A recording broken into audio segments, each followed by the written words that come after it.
President Biden met with a group of lawmakers at the White House Monday to discuss his more than $2 trillion infrastructure plan. It's the second time in 2 weeks the president has met with members of Congress on his proposal. The meeting comes as Republicans on Capitol Hill continue to criticize the size and cost of the plan, as well as the corporate tax rate increase the administration has proposed to pay for it. But the president says he's prepared to compromise, and he hopes he will be able to reach an agreement. I am prepared to compromise, prepared to see what we can do and what we can get together on. So that's why we're here. We hopefully will be able to reach some kind of consensus, at least in broad terms. And Jeff Mason joins me now. He's a White House correspondent for Reuters. Hi there, Jeff. Good to see you again. So what are the lawmakers who met with the president on Monday saying about how he's hoping to get his plan through Congress?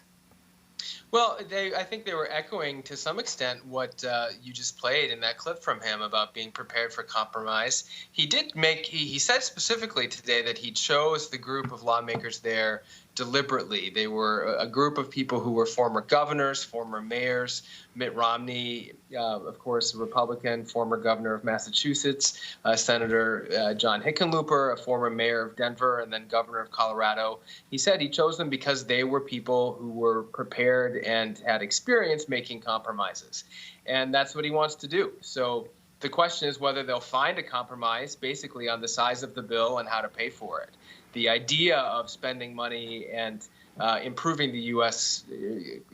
infrastructure system from roads to bridges to airports is not controversial. The question is how to get the money for it, and that's what they're still going to be hammering out.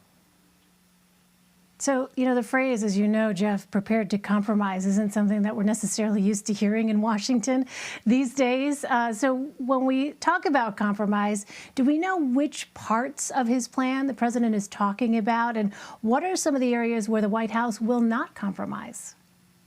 Well, I get the impression from the White House that one area that he might be willing to compromise on is the extent to which taxes are hiked for corporate America. He's not willing to give that up, but I think he probably is willing to, instead of raising the corporate tax rate from 21% to 28%, perhaps going to 25% instead. Other areas that he's probably less willing to compromise on would include some of the substance of the bill and the climate change aspects of it. For sure, he's going to need.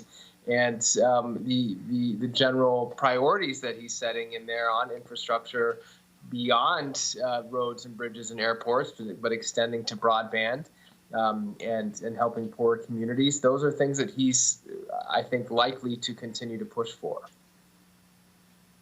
And you mentioned climate change. Later this week, the president is also set to hold a virtual climate summit with more than 40 world leaders. Jeff, what are some of the specific goals he's planning to commit to?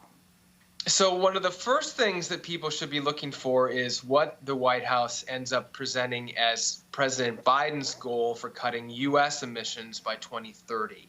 That's something that his domestic climate advisor, Gina McCarthy, has been working on and that the whole world is sort of waiting for to see. My reporting shows that they're likely to settle on a number around 50%, so a 50% cut of emissions by 2030 compared to 2005 levels.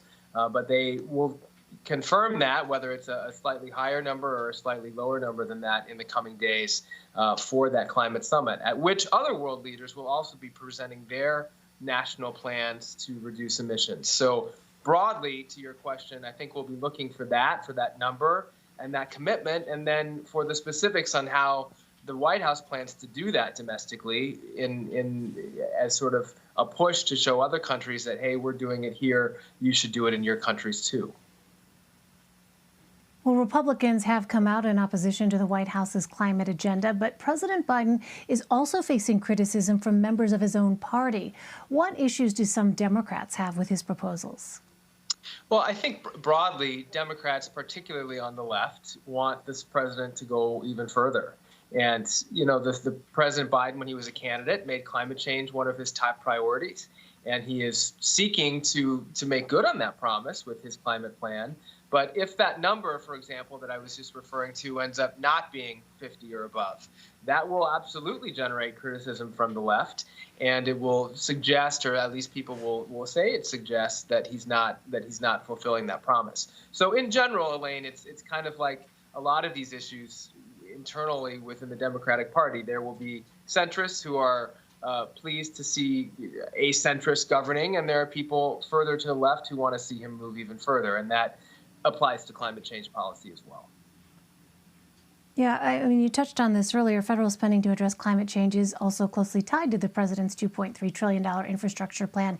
Is the White House concerned, Jeff, that opposition to its climate goals could have a negative impact on its infrastructure plan?